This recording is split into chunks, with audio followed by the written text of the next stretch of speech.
Mid-Murray floods 2022. Last video before I start pulling a few things to bits. That's our main emergency pump. Shifts 200 cubes from a sump down the bottom. That's the water level. This is our 100 metre bag wall. Black plastic. Each bag is made in a mould. The black plastic goes down the face across the top, and then there's another layer of black plastic on the bottom to stop rabbit holes or ants' nests or anything. One of the pumps, discharge pumps, is pumping with the ducts. And there's our log boom, which prevents wave action and also prevents debris coming in and puncturing the plastic. We've got another log boom here. Our faithful 12-foot tinny, who really struggles with some of the weather conditions brought on by the flood. So these bags are on the ground. They've got shade cloth on top of them to protect them from log penetration and also make them not visible from space. This is where we stopped doing the top wall, top layer. That's how you put the top bags on. It's a mould which will go up there without damaging the plastic while the water's coming up, because they couldn't tell us how far it was going to come, so it's ready to go there. It's our suction line for the 200 cube pump. It's a 15 amp power cord running along the top of the wall, double height. A few little tiny leaks, so just turn around slowly. Got a bit of a sump running down that side. The whole sump it's pumping now actually is fully automatic. Runs 24/7 of its own. It's monitored by camera and night vision spotlights. It's a 1000 watt submersible pump, runs 20 minutes every hour, 1/3. You'd be struggling to engineer a pump to get it correct like that. The little Honda's just sitting there just in case. It's on a floating pontoon just in case something goes wrong. There's your night vision. Underneath the wall there is 2 stormwater drones, both of which have been intercepted 50 metres behind the wall. We just duck through here. So 50 metres behind the wall we've accessed the stormwater. There's a steel crossover, 10 amp power cord running this way with a 750 watt submersible automatic 24/7 and a Honda for Justin just in case. So we've accessed the stormwater there, so what leakage there is and that also picks up any rain or irrigation water in the valley behind, which was a big problem in 74. They didn't think of that. That stormwater drain goes out into the water out there to a underwater valve, which is a bit hard to see, but it's over there. It's 4 metres underwater now. There's a valve, and we can open and release.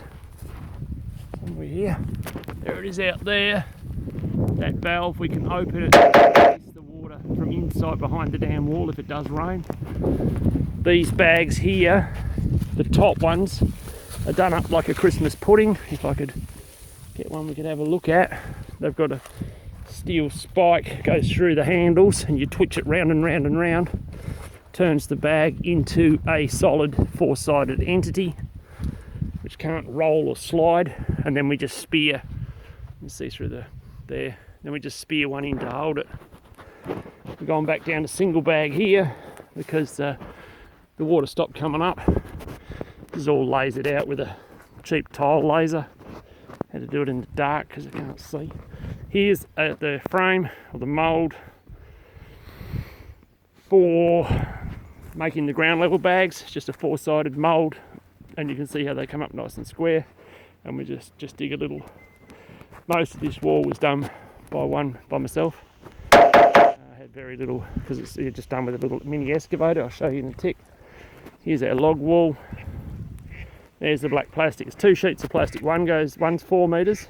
It goes up over the top and down into the sand, 300 mil to a metre. And then the second sheet of plastic is 6 foot, 2 metre sheet, 100 metre long, and it goes horizontally out 2 metres is pinned down with house bricks. And then if there's any ants' nests or soft spots or anything, the low pressure under the plastic forces the plastic to drop into the hole and blocks the hole.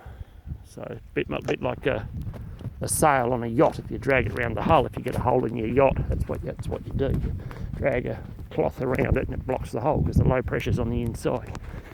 So it's just a quick video trying to get all the parts of the construction. It's fully automatic. I can go to Adelaide and leave this. I can monitor it on CCTV anywhere on planet Earth using the internet, and it also, I can see how often the pumps are running, which pump's running, and they haven't changed since they were put in. They've been so reliable. They're running a third of an hour each. Magic wiring system. It's all rated. It's all 15 amps here and then 10 amp splits. It's all rated, weatherproofed. Might look a bit dodgy, but it works. And the digger is the one last thing. Is the mighty mini digger. So this pump's getting pulled out today because it's not required. It's been test run twice, and we're going to spin it around. I got government permission to suck beside the meter. Permission approved. Whatever, provided it's kept, the logbook is kept. So that's what's happening to that today. It's going to be spun around and feed the main line.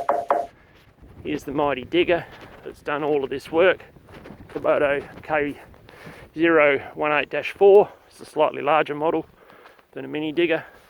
That's its little scraper trailer that it tows the sand to the job with, and then it spins around and climbs up the trailer so you can load the top bag. The shade cloth's just for comfort. And the idea of this wall, it's done with recycled bags, mostly free of charge. All the dirt is scavenged from within the bag wall length of the scraper, so there's no damage to the minimal impact to the surrounding environment. And when it's over, you just cut them with a Stanley knife and pick them up, and they biodegrade anyway. So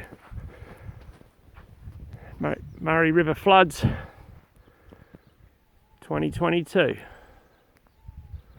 and over in the background there you can see maybe all the shacks that are pretty much halfway up their windows seems to be pretty much halfway up the windows seems to be the go.